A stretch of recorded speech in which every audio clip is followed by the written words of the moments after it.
उसने ना बियर मंगवाई थी। फ्रेंड था ना, वो बियर में कुछ मिला रहा था तो वो मैंने देख लिया। मेरी कुछ प्राइवेसी की फ़ोटोज़ थी, वो उसने अपने फ़ोन में ले ली। मेरी फ़ोटो वगैरह लीक करो मत, मैं आपसे बात कर लूँगी।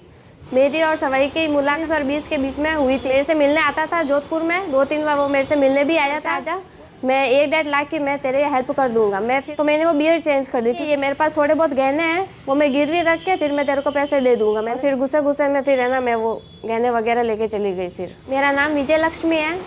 मेरी और सवई की मुलाकात 2019 और 20 के बीच में हुई थी, पहले, बहुत पहले। उस टाइम मैं जोधपुर रहती थी, तो वो मेरे से मिलने आता था जोधपुर में। 2-3 बार वो मेरे से मिलने भी आया था। उस दौरान हमारी एक बार मुलाकात हुई थी। मैं किसी काम में रह गई थी, उसने मेरा फ़ोन लेके मेरे फ़ोन में से मेरी कुछ प्राइवेसी की फ़ोटोज़ थी, वो उसने अपने फ़ोन में ले ली। उसके बाद में वो मुझे थोड़े दिन बाद में मुझे बोलने लगा, तेरी फ़ोटो अच्छी है, तेरी फ़ोटो अच्छी है। मैंने कहा, मेरे फ़ोन में से फ़ोटोज़ क्यों लिए आपने? फिर वो मुझे ब्लैकमेल करने लग गया। फिर मैंने उसे थोड़े देर टाइम बाद में धीरे धीरे करके मैंने उसे रिलेशन तोड़ दिया। फ़ोन वगैरह चेंज कर दिया, मैंने अपना घर भी चेंज कर दिया। उसके बाद में मैं बाड़मेर गई थी। मेरे कोई रिश्तेदार है, उनके मेहंदी वगैरह लगाने के लिए। मेहंदी वगैरह लगाई तो मुझे पता नहीं था वो उनके भाई है। तो एक होटल में मैं रुकी थी, होटल में उनकी भी है ना आईडी लगी थी। जिस होटल में मैं रुकी थी ना, राज होटल में, उनकी भी आईडी लगी थी सवई सोनी की।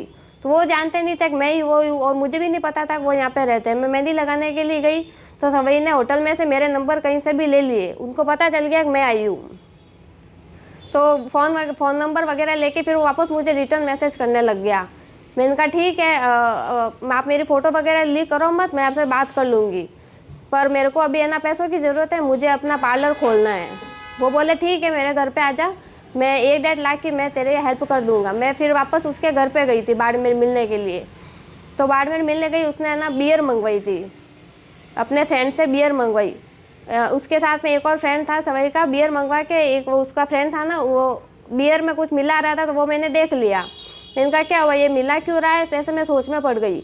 फिर वो सवई को मैंने किसी काम से लोटा वगैरह भरने के लिए भेजा बाहर, तो मैंने वो बियर चेंज कर दी, क्योंकि मुझे पता चल गया था कि भाई इसमें कुछ मिलाया हुआ है। फिर वो बोला, मेरे पास पैसे तो नहीं है, ये मेरे पास थोड़े बहुत गहने हैं, वो मैं गिरवी रख के फिर मैं तेरे को पैसे दे दूंगा। मैंने कहा, चलो ठीक है, ये तो बात ठीक है, लेकिन इस आदमी ने, फिर मैंने सोचा कि इसमें बियर में मिला है क्या है, कुछ मेरे साथ गलत होने का विचार है। तो फिर सवई को मैंने बाहर भेजा। उसके बाद में मैंने बियर चेंज की है, और फिर वो बियर उसने सवई ने पी ली, और फिर गुस्से गुस्से में फिर है ना, मैं वो गहने वगैरह लेके चली गई। फिर क्या हुआ था आगे, क्या घटनाक्रम था? आपको वो लेने भी आए थे रेलवे स्टेशन? हाँ, रेलवे स्टेशन लेने के लिए आए थे। वो मुझे मिलने के लिए बुलाया था उन्होंने। मैंने कहा, ठीक है, मैं आ जाऊंगी। पैसे वगैरह की उन्होंने बोला था, मैं हेल्प कर दूंगा तेरे।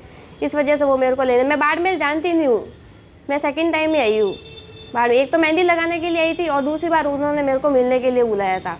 और जो बोल रहे हैं ना 20 लाख का सोना है, तो 20 लाख का सोना नहीं था, उसमें सिर्फ 3-4 लाख का सोना था जो मैं लेके गई थी। वो सब गलत लिखवाया उसने। अब आपकी क्या मांग है, अब आप क्या चाहते हो? मैं ये चाहती हूँ कि वो एक तो सच बोले कि उसने दवाई मिलाई तो मिलाई क्यों। अगर उसको हेल्प नहीं करनी थी तो वो मुझे मना कर देता। गलत इरादे से मुझे क्यों बुलाया उसने, और मुझे क्यों फंसाया अब।